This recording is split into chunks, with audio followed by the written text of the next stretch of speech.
कल्पना कीजिए एक ऐसे प्राणी की जिसका चेहरा तो कौवे का है लेकिन शरीर देवताओं समान। एक ऐसा व्यक्तित्व जिसने 11 बार रामायण और 16 बार महाभारत को अपनी आंखों से घटित हुए देखा है। आज हम एक ऐसे किरदार के बारे में बात करेंगे जिसका उल्लेख रामचरितमानस में भी किया गया है और उन्हें रामायण का एक महत्वपूर्ण हिस्सा भी माना गया है। और यह किरदार का नाम है काकभूषुंडी जी। काकभूषुंडी को ऋषि लोमेश का शिष्य माना जाता है, जिनका निवास स्थान सुमेरु पर्वत के पास माना जाता है, जिसका उल्लेख हमें रामचरितमानस में देखने को मिलता है। रामचरितमानस के उत्तरकांड के एक अध्याय में काकभूषुंडी जी गरुड़ जी को बताते हैं कि उनका पहला जन्म अयोध्या में एक शूद्र परिवार में हुआ था। वो बताते हैं कि वो पहले जन्म से ही भगवान शिव के परम भक्त थे और उन्हें शिव बहुत ही प्रिय थे, लेकिन साथ ही साथ उनके अंदर दोष भी था। वह बहुत अहंकारी थे और वो शिव के अलावा किसी और देवताओं को मानते भी नहीं थे। वो शिव से प्रेम और विष्णु से द्वेष रखते थे और वो साथ ही साथ ब्राह्मण देवताओं का भी अपमान करते रहते थे।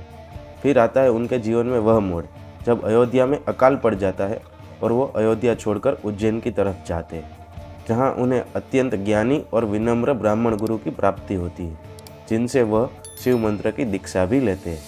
ब्राह्मण गुरु खुद भी शिव के परम भक्त थे, लेकिन वह कभी शिव और राम में कोई भेद नहीं समझते थे और वो यही बात कई बार काकभूषुंडी जी को भी समझाने की कोशिश किया करते थे, लेकिन काकभूषुंडी जी अपने अहंकार के चलते ये बात कभी समझ नहीं पाते थे और वो अपने गुरु के साथ अड़े रहते थे। इसी अहंकार की वजह से एक बार क्या होता है कि जब काकभूषुंडी जी भगवान शिव के मंदिर में शिव की आराधना और पूजा करते हैं, ऐसे समय पर अपने गुरु का आगमन होता है, लेकिन अहंकार के चलते वो गुरु का आदर नहीं करते और वो खड़े होकर उनको प्रणाम भी नहीं करते और वो अपनी पूजा शुरू रखते हैं। ये सब देखने के बाद भी गुरु अपने दयालु स्वभाव के चलते अपने शिष्य को माफ़ कर देते हैं, लेकिन उसी वक्त मंदिर में एक आकाशवाणी होती है जो भगवान शिव ने की थी कि रे पापी, तू अपने गुरु का आदर भी नहीं कर सकता, कैसे अजगर की तरह बैठा रहा।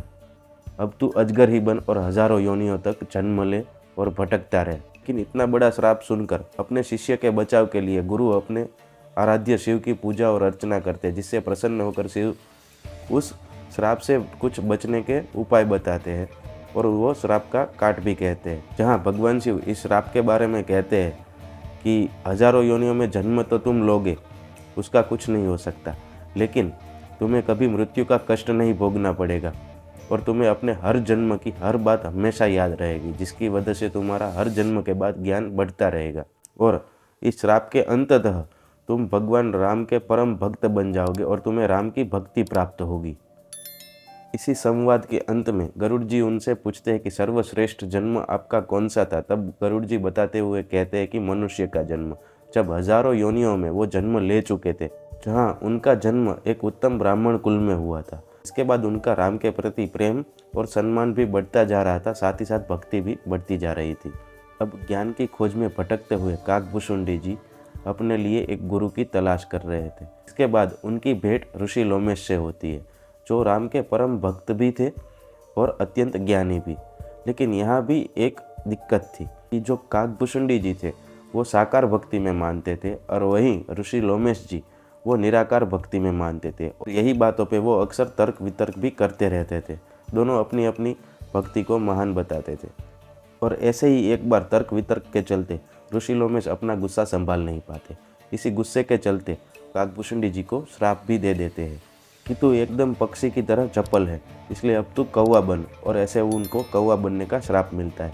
लेकिन इसके बाद भी काकभूषुंडी जी उनको प्रणाम करते हैं और इस श्राप को भी प्रसाद समझकर ग्रहण कर लेते हैं और खुशी खुशी इस श्राप का स्वीकार करते हैं। जिसके बाद ऋषि लोमेश को अपने दिए हुए श्राप का थोड़ा सा पछतावा होता है, जिसके चलते वह काकभूषुंडी जी को अपने पास बुलाते हैं और उन्हें इच्छा मृत्यु का वरदान भी देते हैं। साथ ही साथ यह भी वरदान देते हैं कि जहाँ पर भी काकभूषुंडी जी का वास होगा वहाँ कभी अज्ञान नहीं रहेगा। साथ ही कहते हैं तुम काल के बंधन से भी मुक्त हो जाओगे। जिसके बाद उनका नाम भी चिरंजीवियों के साथ छुट जाता है। ऐसे ही काकभूषुंडी जी ने 11 बार रामायण और 16 बार महाभारत घटते हुए देखी, साथ ही कई बार ब्रह्मांड बनते और बिखरते हुए भी देखे और ऐसे एक ही ब्रह्मांड नहीं, हजारों ब्रह्मांड उन्होंने देखे हुए, हजारों महाभारत देखे हुए, हजारों रामायण भी देखी हुई है। इसके चलते भारतीय पौराणिक कथाओं में उनको पहला टाइम ट्रैवलर भी माना गया है, जिसका वर्णन हमें रामायण के योग वशिष्ठ में देखने को मिलता है। अगर आपने वीडियो यहाँ तक देखा है तो वीडियो को लाइक करें, कमेंट करें और चैनल को सब्सक्राइब करें।